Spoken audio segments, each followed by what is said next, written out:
Hello दोस्तों, good morning. मैं प्रेमचंद, मेरे यूट्यूब चैनल शिक्षक प्रसार पर आप सभी का स्वागत है। दोस्तों, आज हम लोग क्लास 11 के बहुत महत्वपूर्ण टॉपिक लेकर के आए हैं। आज की जो टॉपिक है, आज हम लोग संयोजन पढ़ेंगे। संयोजन देखेंगे कितने प्रकार के संयोजन होते हैं। ये जो संयोजन है दोस्तों, ये आपके यूपी बोर्ड क्लास 10th के स्तर से हर बार क्लास 10th में इससे एक ना एक क्वेश्चन उठा लेता है। मान लीजिए कि ये जो थ्योरी है, थ्योरी नहीं उठाएगा तो न्यूमेरिकल उठा लेगा एक, और दोनों जब मान लीजिए कि दो है, एक थ्योरी है, एक क्या है न्यूमेरिकल, इसमें से चाहे जो भी उठाएगा वो 4 नंबर में उठाएगा। ये आपको ध्यान रखना है। तो इसको आप लोग बहुत ध्यानपूर्वक पढ़ना है। आपको जहाँ पर नहीं समझ में आएगा वहाँ आप कमेंट किया करिए। कल जैसे कुछ बच्चे उनसे मेरी मुलाकात हुई थी, तो उन्होंने कह रहे थे कि सर कमेंट में कैसे प्रश्न पूछें, हम वहाँ पूछते हैं तो हमको समझ नहीं आता। तो आप लोग कमेंट में कमेंट करिए सर्वप्रथम। जब उसके माध्यम से नहीं समझ में आएगा तो नीचे लिंक में दिया रहता है, तो वहाँ से आप लोग कॉल करके सभी जो भी प्रश्नों में दिक्कत है वो आप लोग क्या करिए, पूछ लिया करिए। आपका क्या होगा, समस्या दूर हो जाएगी। तो हम लोग चलते हैं सर्वप्रथम संयोजन। तो ये जो है संयोजन है, ये प्रतिरोधों का संयोजन है। क्या प्रतिरोधों का संयोजन होता है। एक होता है जैसे संधारित्र का संयोजन, वो फिलहाल इंटर में होता है। यहाँ हम लोग सिर्फ प्रतिरोधों का संयोजन देखेंगे। क्या प्रतिरोधों का संयोजन,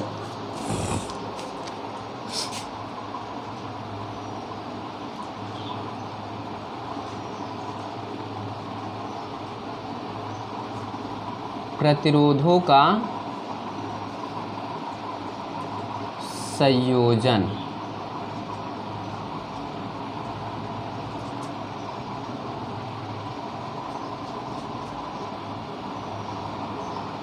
तो ये देखिए दोस्तों, जो ये प्रतिरोधों का संयोजन है, इसमें जो होता है प्रतिरोधों का संयोजन निम्नलिखित प्रकार के होते हैं। कितने निम्नलिखित प्रकार के होते हैं, लेकिन यहाँ हम आपको सिर्फ 3 प्रकार पढ़ाएंगे, जिसमें से 2 प्रकार अधिकतर पूछे जाते हैं यूपी बोर्ड में। क्या यूपी बोर्ड में अधिकतर 2 प्रकार के पूछे जाते हैं, जिसे हम लोग कहते हैं पहला है श्रेणी क्रम, दूसरा है समांतर क्रम। इसी को हम लोग पार्श्व क्रम भी बोलते हैं। समांतर क्रम का दूसरा नाम है पार्श्व क्रम। तीसरा है मिश्रित क्रम। तो फिलहाल ये तीनों हम लोग क्या करेंगे, अध्ययन करेंगे। मिश्रित क्रम बहुत ही छोटा है, उसको आप लोग ध्यानपूर्वक पढ़िएगा। ओके, तो जैसा कि यहाँ पर हम लोग देखें तो यहाँ पहला क्रम आएगा, फर्स्ट पॉइंट आएगा दोस्तों, जिसको हम लोग क्या कहते हैं, श्रेणी क्रम। क्या श्रेणी क्रम, फर्स्ट पॉइंट आएगा श्रेणी क्रम का संयोजन। श्रेणी क्रम का संयोजन। सेकंड आएगा दोस्तों समांतर क्रम या पार्श्व क्रम का संयोजन।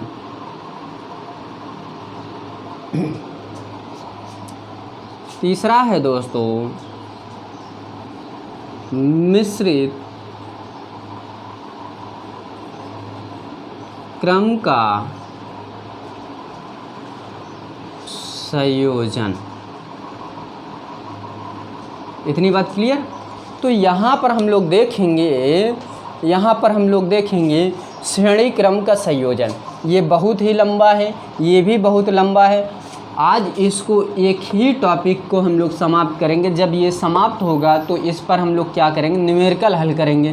न्यूमेरिकल बहुत ही इम्पॉर्टेंट रहेगा। किस लिए, मैं पिछले भी क्लासों में बता चुका हूँ। जिस किसी भी थ्योरी के माध्यम से कोई भी सूत्र का निगमन हुआ तो उस सूत्र पर कुछ ना कुछ प्रश्न करवाए जाएंगे, कुछ ना कुछ न्यूमेरिकल करवाए जाएंगे, जिससे कि आगे जब आंकिक प्रश्न सॉल्व किया जाए तो वो क्या है, हो जाए, हम लोग को क्लियर हो जाए। या जो भी एनसीईआरटी के लास्ट जो प्रोसेस दिया रहता है न्यूमेरिकल का, उसको सॉल्व करते समय में क्या हो जाए, हमको सुविधा हो जाए। तो यहाँ पर हम लोग देखेंगे क्या, श्रेणी क्रम का संयोजन। इसको आप लोग ध्यानपूर्वक पढ़िएगा दोस्तों, रफ किया जाए इसको।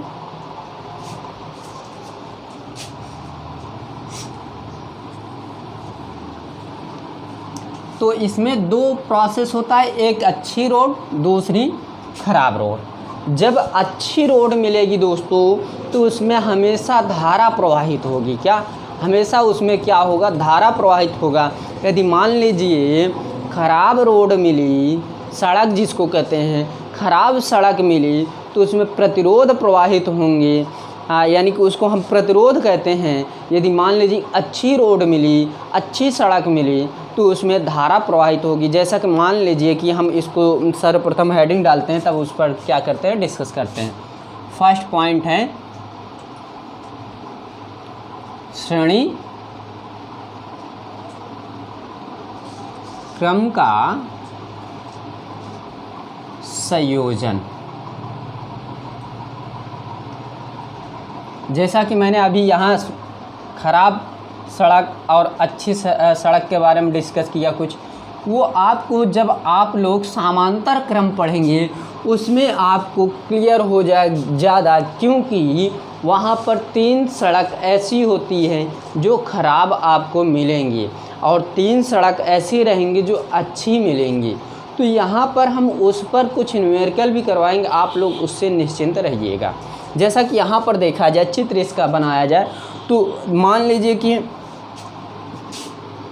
यहाँ से देखते हैं, यहाँ से चलते हैं, तो यहाँ जब चलेंगे तो ये इसको जो ये सीरियल यानी कि इस पर किसी भी प्रकार का प्रतिरोध नहीं दिखाई दे रहा है, तो इस पे हमेशा क्या रहेगा, धारा रहेगा। क्या, हमेशा धारा आई रहेगा। तो ये जब आगे चलेगा दोस्तों, तो ये क्या हुआ, प्रतिरोध मिला, जिसको हम लोग खराब रोड कहते हैं। क्या, खराब रोड। फिर उसके बाद हर जगहों पर तो खराब रोड तो खराब सड़क या खराब रोड तो नहीं रहेगी, उसके बाद अच्छी भी मिलेगी, कुछ अच्छा कुछ खराब। तो इसके आगे जब हम लोग चलेंगे तो ये फिर पुनः क्या, अच्छी सड़क मिल जाएगी, फिर उसके बाद फिर खराब क्या मिल जाएगी, रोड मिलेगी, फिर उसके बाद क्या होगी, फिर अच्छी सड़क मिलेगी, फिर उसके बाद क्या, खराब सड़क मिलेगी, उसके बाद क्या, अंततः सही मिल जाएगी। तो ये जो खराब है इसको प्रतिरोध R1 मान लेते हैं, ये जो है इसको प्रतिरोध R2 मान लेते हैं, इसको प्रतिरोध R3 मान लिए। इतनी बात क्लियर।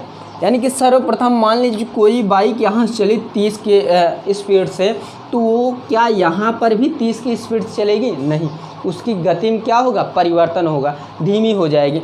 तो ये प्रोसेस धीमी व तेज़ की गति हम लोग आगे न्यूमेरिकल में समझेंगे, वो आप लोग क्या करिए, निश्चिंत रहिए उससे। तो इतनी बात प्रोसेस क्लियर हुई। तो जब ये मान लीजिए कि यहाँ पर आगे मान लीजिए कि यहाँ कोई बैटरी लगा दिया जाए। क्या, यहाँ कोई मान लीजिए बैटरी लगा दिया जाए,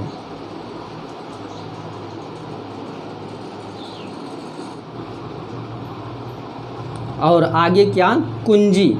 ये कैसे कुंजी है, इसको खुली स्विच बोलते हैं, यानी खुली कुंजी। और यहीं पर एक बिंदु लग गया, ये क्या हो गई, बंद स्विच हो गई। ये तो मैं आपको पहले भी क्या किया हूँ, समझा चुका हूँ दोस्तों। ये देखिए, और यहाँ पर पहला क्या होगा, मेरा बिंदु मिलेगा, उसके आगे जब ये प्रतिरोध समाप्त होगा ये दूसरा बिंदु मिल जाएगा, उसके आगे क्या हो जाएगा, मेरा तीसरा बिंदु मिल जाएगा,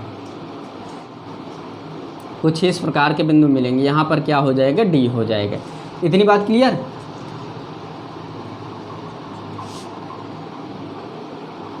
यहाँ पर क्या, बिंदु ए है, यहाँ पर बिंदु बी है, यहाँ पर बिंदु सी और यहाँ पर बिंदु डी। तो ये आपको ध्यानपूर्वक पढ़ना है, इसलिए ये सब बहुत ही इम्पोर्टेंट है।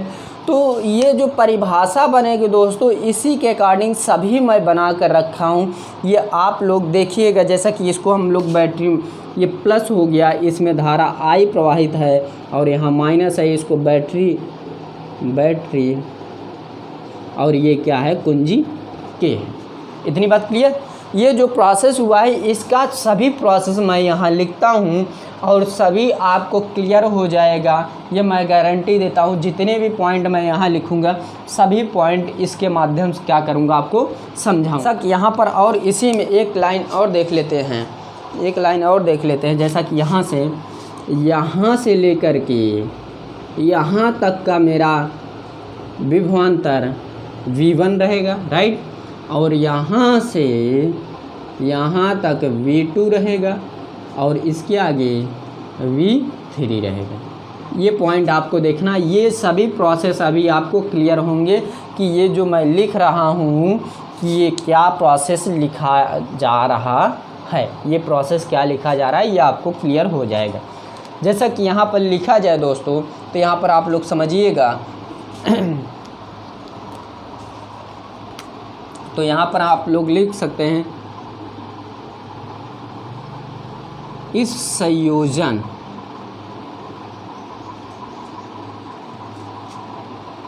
के प्रतिरोध को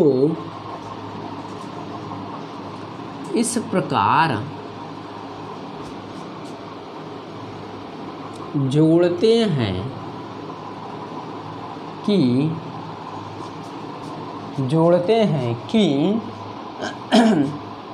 प्रत्येक प्रतिरोध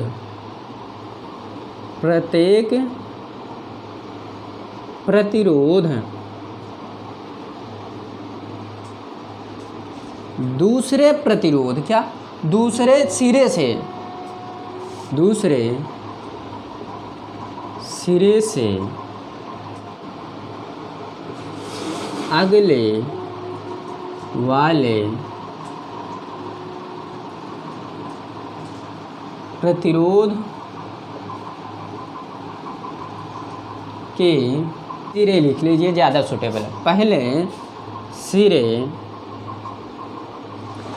पहले सिरे से जोड़, या इस प्रकार लिख सकते हैं, पहले सिरे से जुड़ा होता है या है, पहले सिरे से जुड़ा होता है।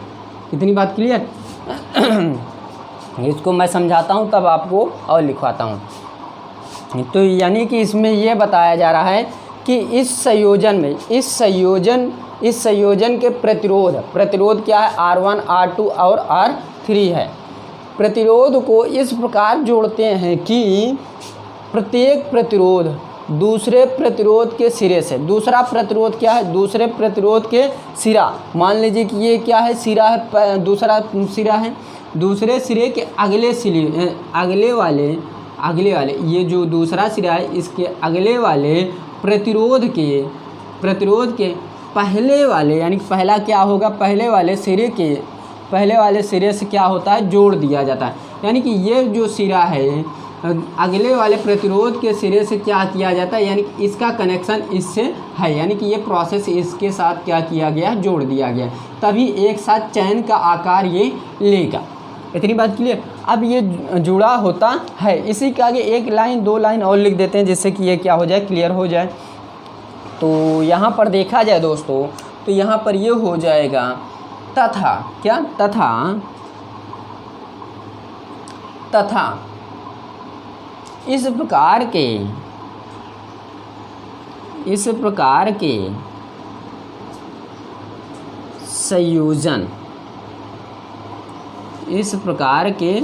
संयोजन या संयोजन में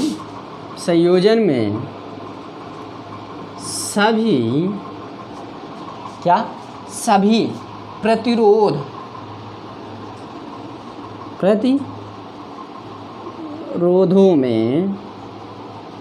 प्रतिरोधों में एक समान धारा प्रवाहित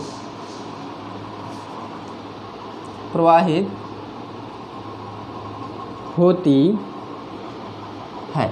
तो ये आपको ध्यान रखना है, जैसा कि ये जो बताया गया यहाँ से इसके आगे से, तथा इस प्रकार के संयोजन में इस प्रकार के संयोजन में सभी प्रतिरोधों में एक समान धारा प्रवाहित रहेगी। देखिए जैसे कि ये धारा यहाँ से निकली, प्लस की ओर से हमेशा निकलती है।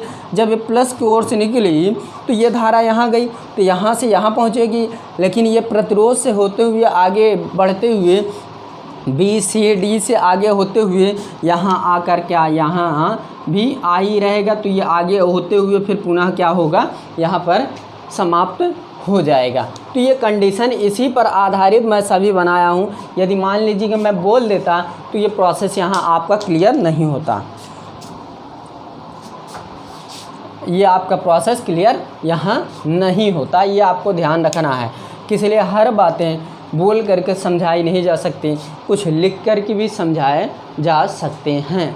तो जैसा कि यहाँ पर ये प्रोसेस क्लियर हुआ आपको। जैसा कि यहाँ पर हम लोग ये लिख सकते हैं, अधिकतर प्रोसेस जितने भी हैं हम लोग लिख करके ही समझेंगे, इसलिए अधिकतर जो भी प्रोसेस है लिख करके यदि समझेंगे वो हम लोग को बेनिफिट होगा। हर चीज़ कोई भी बिंदु हमसे क्या होगी, मिस नहीं होनी पाएगी। इतनी बात क्लियर। तो कहीं भी इस प्रकार यहाँ से लेकर के यहाँ तक इसके मध्य कोई कटान बिंदु, कोई बैटरी लगी है, कोई कुंजी लगी नहीं, तो किसी प्रतिरोध, चाहे जितने भी प्रतिरोध रहें, यदि उनके मध्य कोई बैटरी लगी है तो वो प्रोसेस अलग हो जाएगी। यदि एक ही क्रम में सभी प्रतिरोध हैं, उनके मध्य कोई भी कटान बिंदु या कोई भी बैटरी नहीं लगी है, तो वो किस में रहेगी, हमेशा श्रेणी क्रम में जुड़े रहेंगे। तो यहाँ पर आप लोग लिखिएगा, यहाँ पर हम लोग बोल देते हैं, मैं बोल देता हूँ। यहाँ पर आप लोग एक लाइन लिख लीजिए कि माना तीनों प्रतिरोध, क्या माना, यहाँ लिखिएगा माना तीनों प्रतिरोध R1 व R कॉमा लगाते हुए तीनों प्रतिरोध R1, R2 व R3 श्रेणी क्रम में जुड़े हैं। ये तीनों क्या हैं, श्रेणी क्रम में जुड़े हैं। इतनी बात क्लियर। अब जैसे कि यहीं पर आपको और लिखना है, इसी में से आपको और लिखना है, तो यहाँ पर आप लोग लिख सकते हैं जिनके सिरों के बीच विभवांतर, जिनके सिरों के बीच, यानी कि इनका सिरा क्या है, ये है, एक सिरा से दूसरा सिरा कनेक्ट है, दूसरा सिरा तीसरे सिरे से कनेक्ट है, और तीसरा सिरा चौथा, और चौथा सिरा तीसरे सिरे से इस प्रकार कनेक्ट है। तो यहाँ पर आप लोग लिख सकते हैं माना या तथा लगाकर, क्या तथा जिनके सिरों के बीच, तथा जिनके सिरों के बीच विभवांतर V1, V2 व V3 है। इनके सिरों के बीच का विभवांतर क्या है, A व B के सिरों के बीच का विभवांतर क्या है, V1 है, और B C के बीच के सिरों के बीच का विभवांतर क्या है, V2 है, C व D के बीच के सिरों के विभवांतर क्या है, V3 है। ये सभी प्रोसेस आपको लिखना है। आप लोग लिखिए जिनके सिरों के बीच का विभवांतर V1, V2, V3 है। इतनी बात क्लियर। सभी चीज़ें आप लोग लिखते चलिएगा जितना मैं अब बोल रहा हूँ, इसलिए अब नहीं लिख सकता यहाँ पर। तो यहाँ पर इसके आगे इसी में से लिख सकते हैं, ये प्रोसेस हुआ जिनके सिरों के बीच विभवांतर V1 व V2 व V3 है। इतना प्रोसेस यहाँ पर आप लोग क्या करिएगा, लिख लीजिएगा। तो तथा इसी में लिख लीजिएगा तथा प्रतिरोधों में धारा, क्या यहाँ पर लिख सकते हैं तथा प्रतिरोधों की धारा I प्रवाहित हो रही है। तथा इसमें लिख सकते हैं तथा प्रतिरोधों में I धारा प्रवाहित हो रही है। क्या लिख सकते हैं, तथा इसमें प्रतिरोधों में धारा I प्रवाहित हो रही है। इतना प्रोसेस क्लियर। सभी आप लोग लिखते चलिएगा। ये जो मैं बोला तथा प्रतिरोधों में धारा I प्रवाहित हो रही है, ये सभी आप लोग लिखते चलिएगा। अब जैसा कि यहीं पर प्रोसेस है, यहीं पर प्रोसेस देखा जाए तो यहाँ पर हम लोग ये लिख सकते हैं कि ओम के नियम से, क्या ओम के नियम से, ये इतना रफ किया जाए।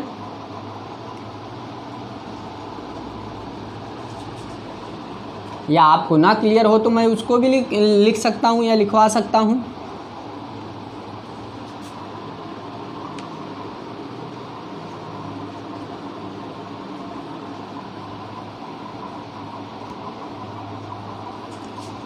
यानी कि मेरी बात समझ रहे हैं ना, कि यहाँ जो प्रोसेस मैंने बोला ये क्लियर हुआ कि नहीं। ये क्लियर ना हुआ तो बताइए, तो मैं इसको क्या करता हूँ, लिखवा देता हूँ। आप लोग कमेंट करिएगा कि नहीं क्लियर हो रहा है सर, तो मैं इसको पुनः क्या करूँगा, आपको बताऊँगा। तो जैसा कि यहाँ पर हम लोग ये बोल सकते हैं कि जिनके सिरों के बीच, मैं पुनः बता दे रहा हूँ, जिनके सिरों के बीच विभवांतर V1, V2 तथा V3 है, क्या V3 है, तथा इसके प्रतिरोधों में I धारा क्या हो रही है, प्रवाहित हो रही है, कॉमा लगा करके लिखिएगा ओम के नियम से, क्या ओम के नियम से, कॉमा लगाइएगा, तो यहाँ लिखिएगा ओम के नियम से, ओम के नियम से। तो आप लोग जानते हैं कि ओम का नियम जो होता है दोस्तों, तो यहाँ पर प्रोसेस होता है V बराबर आई आर होता है, क्या V बराबर आई आर होता है, ये सभी लोग जानते हैं, क्या V बराबर आई आर होता है। तो ये जितने प्रोसेस, इससे हम लोग क्या कर रहे हैं, इससे हम लोग क्या करने जा रहे हैं, लिखने जा रहे हैं। देखिएगा V बराबर क्या होता है, आई आर होता है। तो यहाँ पर आप लोग देख सकते हैं, यहाँ पर क्या एक विभवांतर दिया है, नहीं, यहाँ पर 3 विभवांतर दिए हैं। देखिएगा मेरी बात क्लियर, मतलब ध्यानपूर्वक समझिएगा, मेरी बात जो है ध्यानपूर्वक समझिएगा। यहाँ पर कितने विभवांतर हैं, यहाँ पर 3 विभवांतर हैं, राइट, और कितने प्रतिरोध हैं, 3 प्रतिरोध हैं। तो इनको हमको इस प्रकार लिखना है कि 3 प्रतिरोध अलग रहें और 3 विभवांतर क्या रहें, वो भी क्या रहें, अलग होने चाहिए। तो इसीलिए मैंने ओम का नियम पकड़ा, V बराबर आई आर। तो यहाँ पर जैसा कि देखा जाए V बराबर आई आर, तो V पहला हम लोग क्या मान लेते हैं, पहला विभवांतर मान लेते हैं, क्या फर्स्ट विभवांतर मान लेते हैं। इस प्रकार देखिएगा ध्यानपूर्वक, विभवांतर V1 बराबर मान लेते हैं I, धारा जो है एक ही बह रही, I यहाँ भी है, आगे चलने पर भी क्या मिल रही है हमको, I धारा सिंपल मिल रही है, I1 नहीं मिल रही, I2 नहीं, अलग अलग तो मिल नहीं रही है, इसमें समान धारा क्या हो रही, प्रवाहित हो रही है।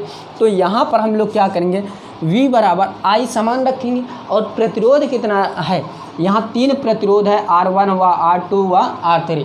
तो पहला प्रतिरोध पकड़ेंगे। क्यों पहला प्रतिरोध पकड़ेंगे, क्योंकि मैंने पहला विभवांतर पकड़ा हूँ, इसलिए सीरियल क्रम में रखा जाए, पहले 1 फिर 2 फिर 3। उसी प्रकार मैंने V1 पकड़ा, तो फिर उसके बाद क्या पकड़ूंगा, उसके बाद मैं प्रतिरोध में क्या पकड़ूंगा, R1 पकड़ूंगा। क्यों, क्लियर हो रहा है ना। तो यहाँ पर मैं क्या करूँगा, यहाँ R1 रखूँगा, इसको इक्वेशन क्या मान लिया, फर्स्ट। इतनी बात क्लियर। तो इसी का आगे हम लोग क्या करेंगे, विभवांतर V2 पकड़ लेंगे। क्या, एक तो विभवांतर हो गया, उसके बाद हमको पूरा विभवांतर लेना पड़ेगा। एक विभवांतर में तो क्लियर नहीं होगा, क्योंकि यहाँ 3 प्रतिरोध हैं, जितने प्रतिरोध रहेंगे यहाँ पर उतने विभवांतर भी रहेंगे, लेकिन यही समांतर श्रेणी में अलग हो जाएगा। विभवांतर तो जो वो प्रतिरोध रहेगा वो 3 रहेगा, लेकिन वहाँ पर जो विभवांतर रहेगा वो क्या हो जाएगा, डिफरेंट हो जाएगा। वहाँ धारा 3 हो जाएंगी, क्या धारा 3 हो जाएंगी, I1 व I2 व I3 हो जाएंगे। तो ये आपको ध्यान देना है। जैसा कि यहाँ पर मैंने पकड़ा पहले विभवांतर V1 बराबर, जैसा कि विभवांतर बराबर IR होता है ओम के नियम से, तो यहाँ मैंने पहला विभवांतर पकड़ा और पहला प्रतिरोध पकड़ा I, तो एक ही समान है तो एक ही I रखेंगे, क्या सिंपल रूप से I सिंपल। तो यहाँ पर V2 बराबर हो जाएगा, I एक ही है तो I रखेंगे, विभवांतर क्या हो जाएगा, प्रतिरोध क्या हो जाएगा, R2 हो जाएगा। क्यों, क्लियर हो रहा है ना, यहाँ पर क्या हुआ, R2। इतनी बात क्लियर। फिर उसी के आगे विभवांतर क्या पकड़ेंगे, विभवांतर V3 पकड़ लेंगे, फिर पुनः I है I, यहाँ R3 हो जाएगा। किस लिए, पहला प्रतिरोध, दूसरा प्रतिरोध, तीसरा प्रतिरोध। इतनी बात क्लियर, इतना हो गई ना। अब इसी के आगे हम लोगों को 1 लाइन व 2 लाइन लिखना बहुत ही ज़रूरी है, इसलिए उसके बिना आगे हम लोग प्रोसेस सॉल्व नहीं कर सकते हैं। जैसा कि यहाँ पर लिखा जाए उसको आप लोग ध्यानपूर्वक समझिएगा। माना, क्या माना, ये जो माना शब्द है दोस्तों, ये सभी को हर चीज़ों से भिन्न कर देता है। देखिएगा, माना परिपथ में लगी बैटरी, माना परिपथ, ये क्या, परिपथ में लगी बैटरी, माना परिपथ में लगी बैटरी का विभवांतर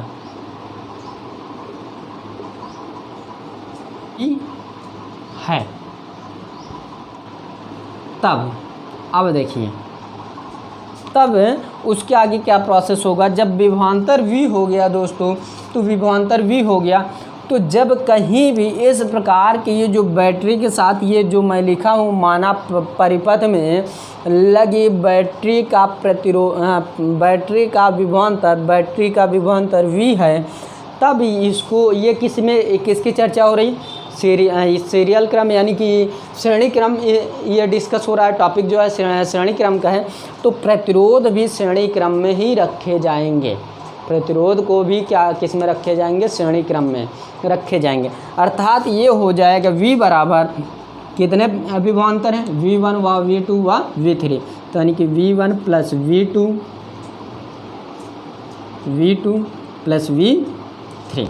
इसको इक्वेशन हम लोग क्या फोर्थ मान लेते हैं, क्या 4 नंबर मान लेते हैं। इतनी बात क्लियर।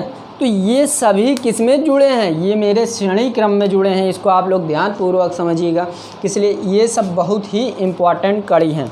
जैसा कि आप देखिएगा, फिर इसके बाद लाइन चेंज हो रही, तो यहाँ पर हम लोग देख सकते हैं यदि a व b इन दोनों का डिस्कस होने लगा। देखिएगा ध्यानपूर्वक, a व b के मध्य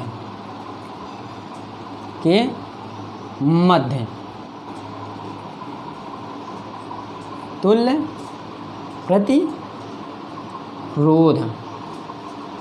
जो ये a व b के बीच तुल्य प्रतिरोध बताया जा रहा है, ये हमारा क्या कर रहा है, ये क्लियर कर रहा है। यानी तुल्य प्रतिरोध R हो तो, तुल्य प्रतिरोध क्या हो मेरा, R हो तो ओम के नियम से, क्या ओम के नियम से, ओम के नियम से। तो जैसा कि आप लोग जानते हैं कि जो ओम का नियम है, वो V बराबर क्या होता है, IR होता है। इतनी बात क्लियर, IR होता है, ये सभी लोग जानते हैं।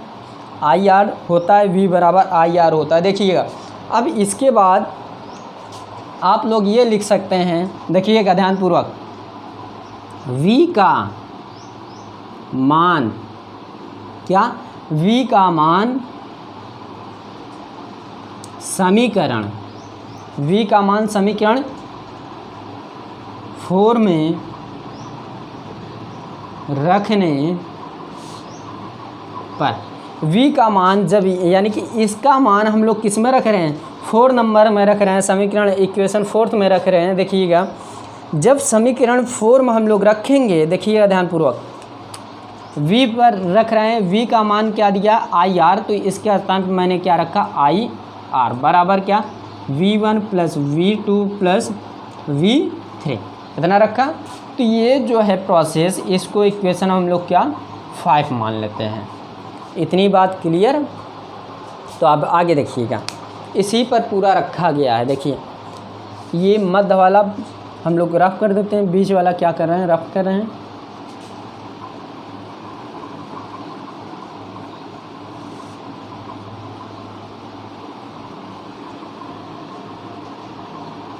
अब देखिए, यहाँ पर जो प्रोसेस है, अब पूरा मेरा सूत्र का क्या हो गया, निगमन हो रहा है, थोड़ा सा बाकी है। यहीं पर सभी बच्चे क्या होते हैं, समस्या हो जाती है। सभी बच्चों को यहीं पर समस्या होती है कि इसके बाद प्रोसेस क्या किया जाए। तो यहाँ पर आपको लिखना है, कि समीकरण क्या, समीकरण 1, समीकरण 2 व समीकरण 3 से, समीकरण 3 से, या आप लोग ये भी कह सकते हैं समीकरण 1 व 2 व 3 का मान समीकरण 5 में यानी 5 में रखने पर, ये भी आप लोग बोल सकते हैं। या से लगा दिए, वो क्लियर कर दिए पूरा। तो यहाँ पर ये प्रोसेस हो जाएगा दोस्तों, जैसा कि यहाँ पर IR है, IR हम लोग क्या करते हैं, रखते हैं। बराबर V1 का मान क्या दिया? V1 का मान मेरा क्या है? IR1 प्लस V2 का मान क्या दिया है? V2 का मान IR2। V3 का मान क्या दिया है? IR3। इतनी बात क्लियर? अब देखिए इसके बाद हमारा क्या हो गया, पूरा प्रोसेस ही क्लियर हो गया। जैसा कि यहाँ पर देखिएगा I है, I रख दीजिए, R है, R, यहाँ से कॉमन क्या दिखाई दे रहा है? सभी में I क्या हो रहे हैं? कॉमन हो रहे हैं। तो I कॉमन हो गया तो R1 plus R2 plus R3। इतनी बात क्लियर? अब देखिए I क्या हो गया? कैंसिल आउट हो गया। तो बचा क्या? R बराबर R1 plus R2 plus R3। ये मेरा क्या हो गया? श्रेणी क्रम का फार्मूला सिद्ध हो गया।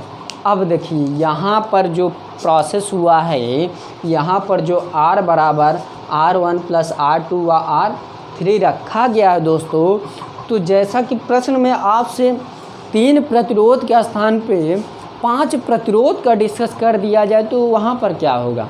तो आपको ध्यानपूर्वक ये रखना है कि जब प्रश्न में न्यूमेरिकल में कहीं पर भी 3 से अधिक प्रतिरोध का डिस्कस कर लिया जाए तो यहीं पर आप लोग क्या करिएगा? प्लस क्या कर दीजिएगा? प्लस R4, R5, R6 इसी प्रकार क्या करिएगा? ऐड करते हुए चलिएगा साथ में। कहीं कहीं ये प्रोसेस हो जाता है दोस्तों, ये जो मैं 3 प्रतिरोध पर ज्ञात किया हूँ, 3 खराब सड़क पर, खराब रोड पर डिस्कस किया हूँ। कई लोग ऐसे होते हैं जो इसको क्या 4 या 5, 6 खराब सड़क पर क्या कर देते हैं? इसका निगमन कर देते हैं। लेकिन इसका उचित रूप यही है कि हम लोग 3 प्रतिरोध लेकर क्या कर सकते हैं? सॉल्व करते हैं।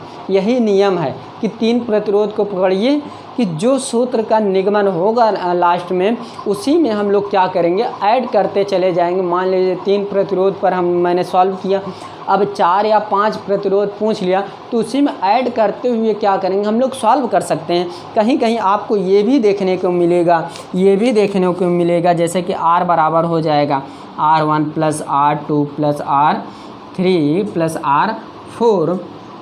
तो यहाँ से डॉट डॉट क्या हो जाएगा? RN तक रहेगा। क्या? RN तक रहेगा।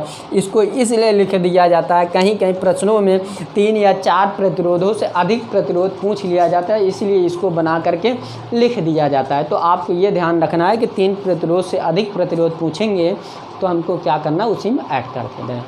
इतनी बात क्लियर? तो यहाँ पर आपको एक पॉइंट लिखना है, किस लिए? उस पॉइंट से हमको ये पूरा निष्कर्ष निकल जाता है कि ये जितने भी प्रोसेस लिखे हैं उस निष्कर्ष के बिना ये पूर्ण नहीं होता। ये आपको ध्यान रखना है। ओके, तो यहाँ पर मैं लिख देता हूँ, वो आप लोग ध्यानपूर्वक देख लीजिएगा। जैसा कि यहाँ पर लिखना है, मुझे यहाँ पर लिखना है, जैसा कि यहाँ पर लिखना है, हम कह सकते हैं क्या?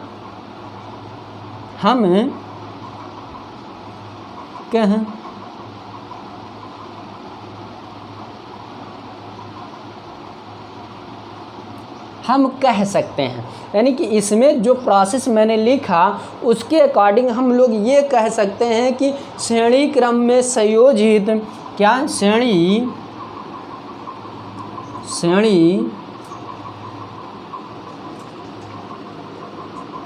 क्रम में संयोजित प्रतिरोध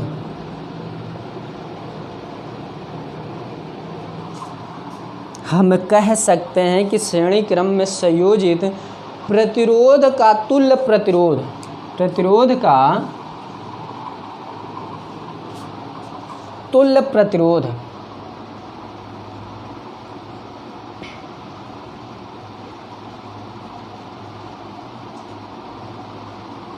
तुल्य प्रतिरोध कामा उनके योग के क्या होगा? उनके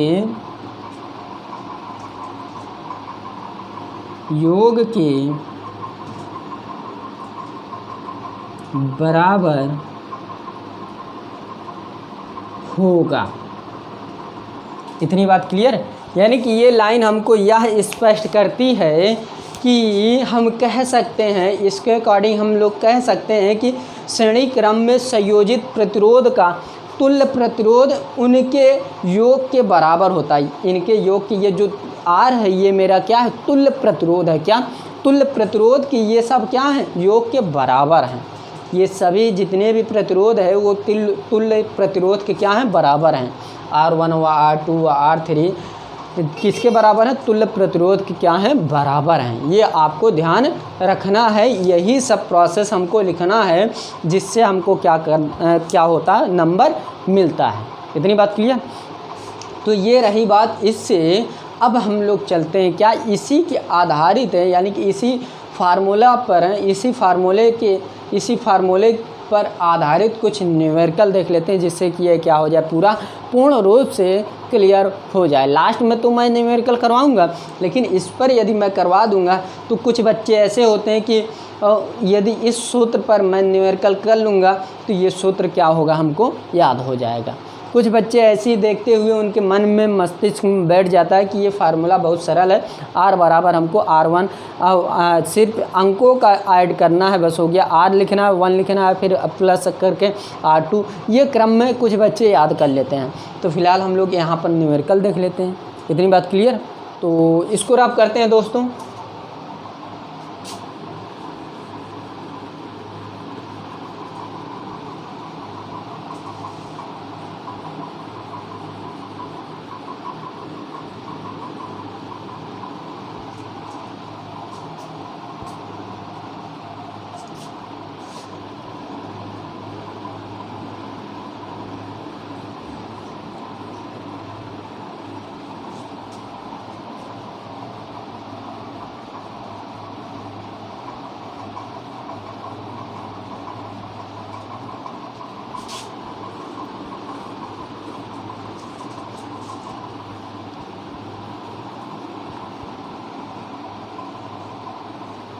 तो यहाँ पर हम लोग न्यूमेरिकल देख लेते हैं दोस्तों। तो जैसा कि यहाँ पर न्यूमेरिकल देखा जाए तो पहला न्यूमेरिकल है, इसको ध्यानपूर्वक समझिएगा, सभी लोग ध्यानपूर्वक समझिएगा। मान लीजिए कि 2 ओम तथा 4 ओम के प्रतिरोध, 2 ओम तथा 4 ओम के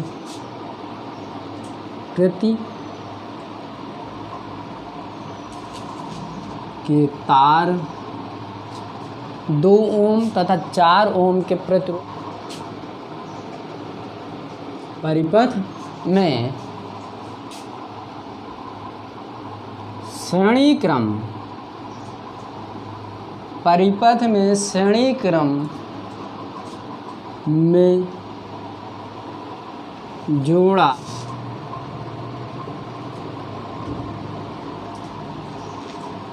इस संयोजन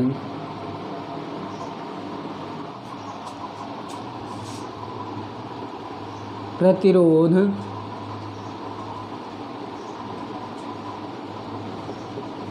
ज्ञात।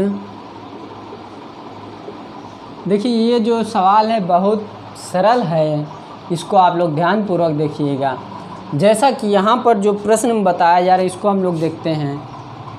2 ओम तथा 4 ओम के प्रतिरोध के तार को परिपथ में श्रेणी क्रम में जोड़ा गया है। इस संयोजन का तुल्य प्रतिरोध ज्ञात कीजिए। तो इसमें ये जो दिए गए हैं, ये दिया है R1 बराबर 2 ओम, R1 बराबर 2 ओम, R2 बराबर 4 ओम दिया है दोस्तों। तो आप लोग जानते हैं कि तुल्य प्रतिरोध बराबर होता है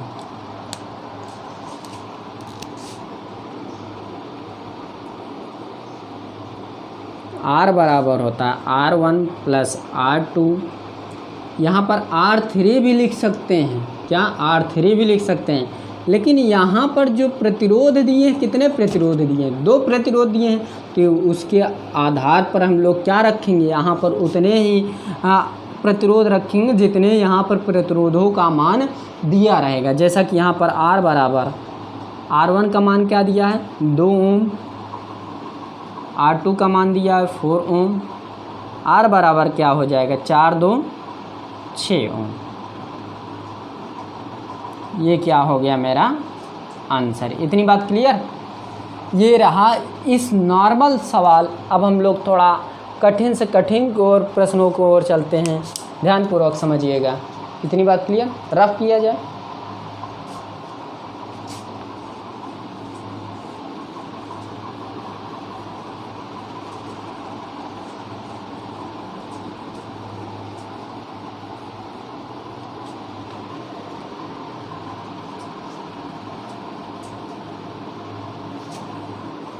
तो हम लोग अगले प्रश्न की ओर चलते हैं जो थोड़ा अलग है। सभी प्रश्न इम्पॉर्टेंट है। कोई भी प्रश्न ऑब्जेक्टिव, जैसे कि ये जो प्रश्न मैंने लिखवाया ये ऑब्जेक्टिव में भी पूछ सकता है और 1 नंबरिंग 2 नंबरिंग में भी पूछ सकता है। किसी भी प्रश्न को आप लोग नज़रअंदाज नहीं कर सकते। सभी को आप लोग साथ में चलिए लेकर के। तो यहाँ पर हम लोग प्रश्न की ओर चलते हैं। बहुत ही इम्पॉर्टेंट है प्रश्न दोस्तों, इसको आप लोग ध्यानपूर्वक पढ़िएगा। जैसा कि यहाँ पर देखा जाए तो यहाँ पर प्रश्न में बताया जा रहा है दोस्तों, दिए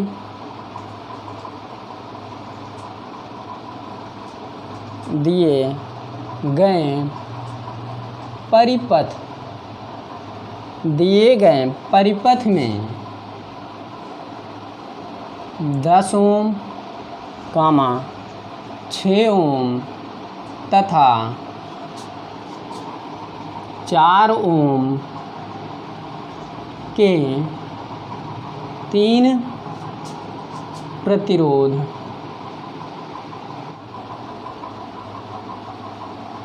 संयोजित है। परिपथ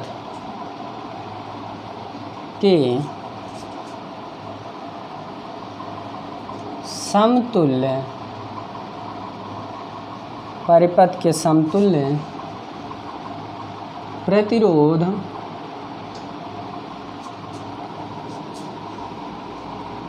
की गणना, ये बहुत ही इम्पोर्टेंट है दोस्तों, इसको आप लोग ध्यानपूर्वक पढ़िएगा। ये प्रश्न 2018 में पूछा गया है। ये प्रश्न क्या है 2018 में पूछा जा चुका है ये प्रश्न। तो इसको आप लोग ध्यानपूर्वक बहुत सरल तरीके पिछले प्रश्न के जैसे ही सॉल्व किया जाएगा। तो जैसा कि यहाँ पर देखा जाए दोस्तों, तो यहाँ पर बताया जा रहा है दिए गए परिपथ में 10 ओम, 6 ओम तथा 4 ओम के 3 प्रतिरोध श्रेणी क्रम में संयोजित हैं। परिपथ के समतुल्य प्रतिरोध की गणना कीजिए। तो ये जो दिया गया 10 ओम दोस्तों, तो ये प्रथम प्रतिरोध दिया गया 10 ओम।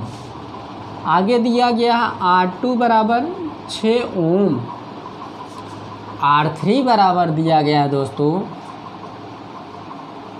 4 ओम। तो इसके आगे कुछ और मान दे दिया जाए, मान लीजिए कि इसी में ऐड करके, तो वो जो तुल्य प्रतिरोध R बराबर R1 plus R2 plus R3 है वो सभी में ऐड होता चला जाएगा, चाहे जितने भी प्रतिरोध दिए रहेंगे। जैसा कि यहाँ पर हम लोग लिख सकते हैं समतुल्य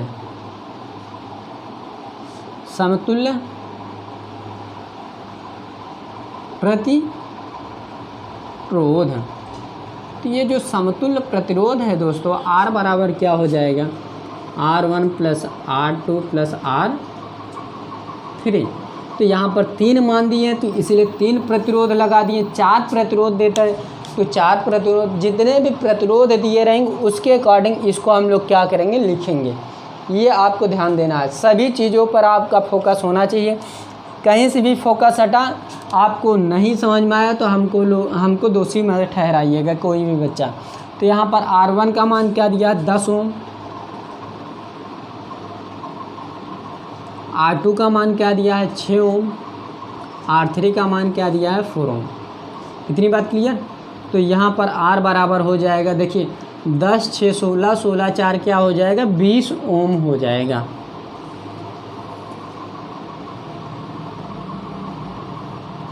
इतनी बात क्लियर। ये प्रश्न जो है दोस्तों ये 2018 में पूछा जा चुका है, इसको आप लोग ध्यानपूर्वक पढ़िएगा। और इसके बाद जो इसके आगे जो मैं प्रश्न करवाने जा रहा हूँ वो भी बहुत इम्पॉर्टेंट है, उसको भी ध्यानपूर्वक पढ़िएगा, इम्पॉर्टेंट है। ये आपका जो प्रश्न था ये 4 नंबर में आया था, तो इसको भी आप लोग आपको इसको भी ध्यानपूर्वक पढ़ना है। रफ किया जाए इसको।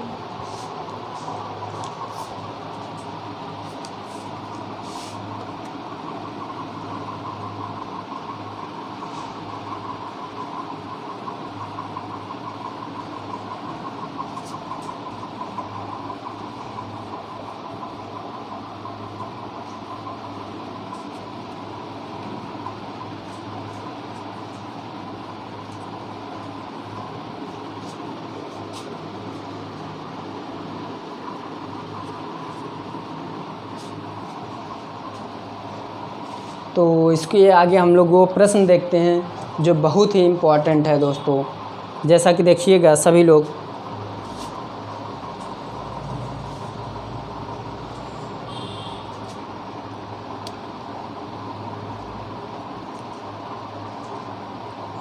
तो यहाँ पर देखिएगा एक विद्युत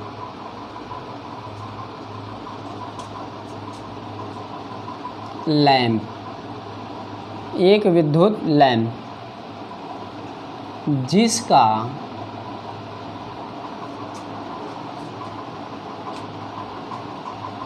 प्रतिरोध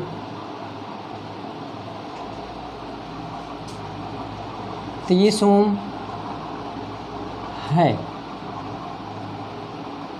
तथा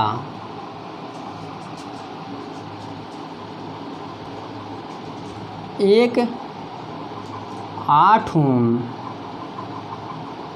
प्रतिरोध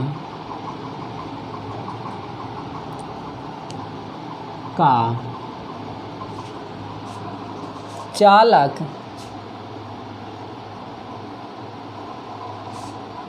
चालक 10 वोल्ट की बैटरी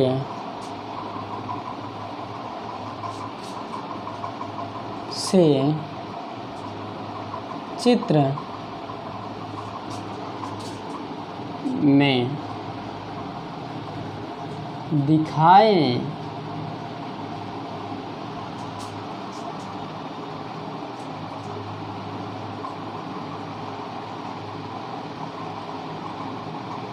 अनुसार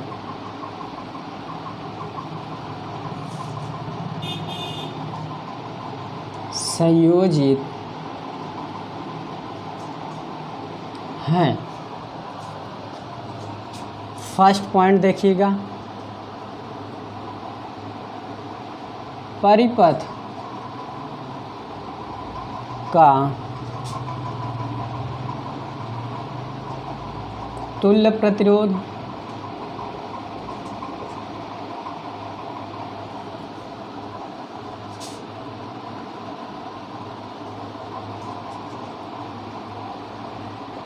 परिपथ में प्रवाहित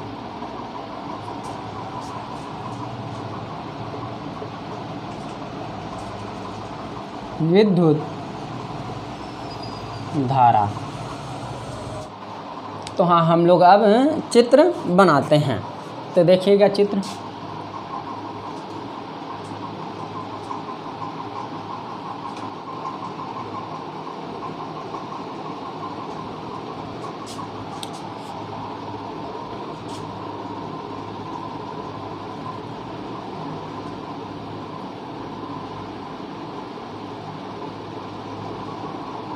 और यहाँ पर ए, फिर उसके आगे कुंजी है, बंद कुंजी है,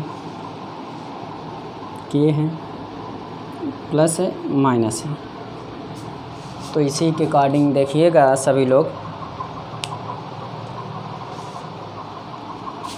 तो यहाँ से मेरा क्या होगा, धारा प्रवाहित होगी। तो यहाँ 4 ओम का प्रतिरोध है।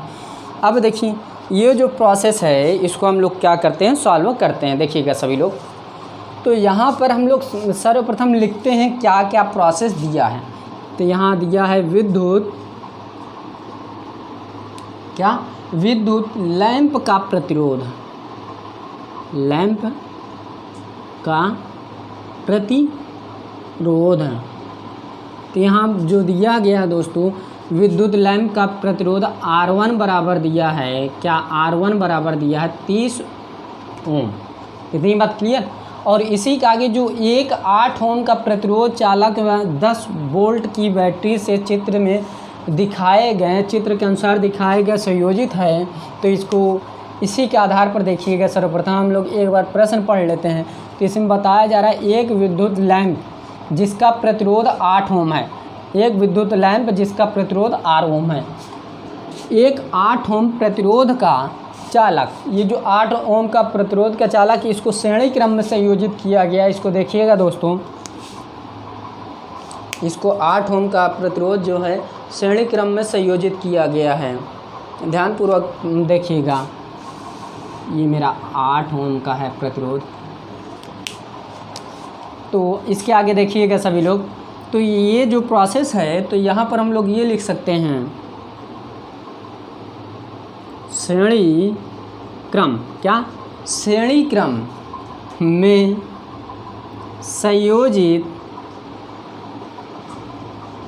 ये चालक का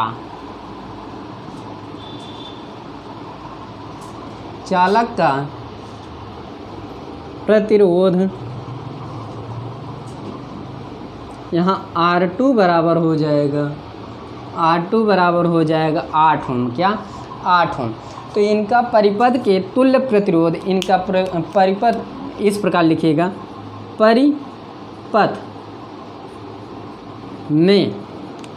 परिपथ में कुल प्रतिरोध लिख लीजिए, कुल प्रतिरोध।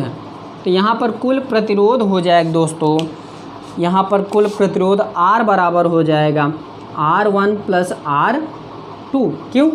क्योंकि यहाँ 2 ही प्रतिरोध है, एक R1 एक R2। तो यहाँ पर हम लोग लिख सकते हैं, पहला है 30 ओम, दूसरा है 8 ओम। इसको ऐड करने पर मेरा आ जाएगा 38 ओम, 38 ओम का प्रतिरोध। तो ये हो गया मेरा मान निकला ये, और इसको भी अलग कर देते हैं जिससे दिखाई देता रहे। इतनी बात क्लियर। और यहाँ पर ये प्रोसेस जो दिया गया है इसको भी देख लेते हैं क्या दिया है। तो ये जो विभवांतर दिया गया है, क्या विभवांतर, क्या विभवांतर। तो यहाँ पर हम लोग लिख सकते हैं बैटरी के 2 टर्मिनल, क्या 2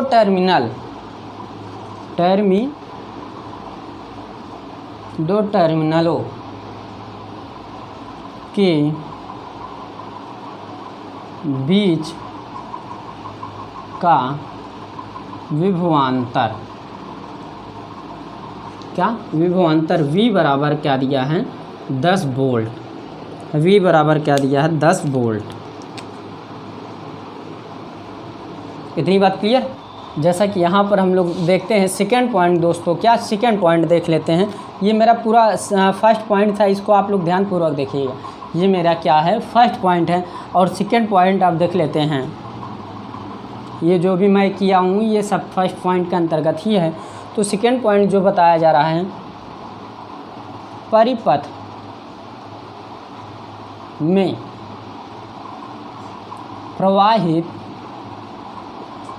में प्रवाहित विद्युत धारा।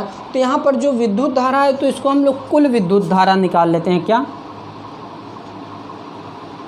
कुल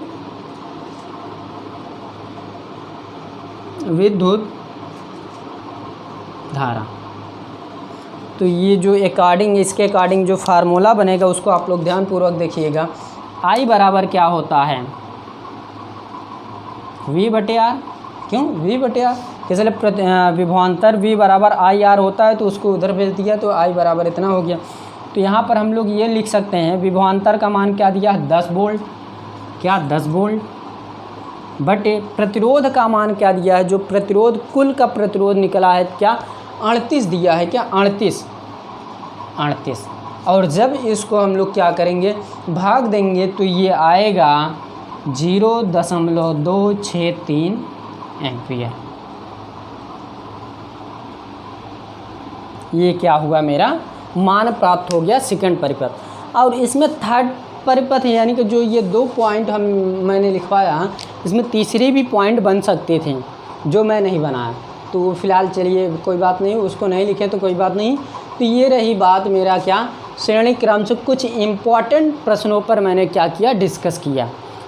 अब इसी का आगे आएगा आपका समांतर क्रम, जिसको हम लोग पार्श्व क्रम कहते हैं।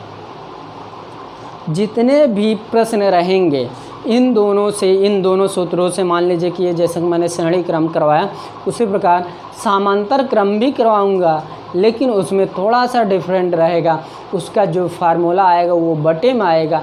ये क्या है एक नॉर्मल तरीके से सीरियल क्रम में रखा गया, वो भी सीरियल क्रम में रहेगा लेकिन बटे में रहेगा, वो ध्यानपूर्वक आपको ध्यान देना है। तो रही बात ये सभी प्रोसेस। तो दोस्तों यदि मेरी क्लास अच्छी लग रही हो, आपको पसंद आ रही हो, तो प्लीज़ लाइक कीजिए, शेयर कीजिए, कमेंट करना ना भूलें। तो आज क्लास यहीं पर समाप्त करते हैं। थैंक यू वेरी मच, धन्यवाद दोस्तों।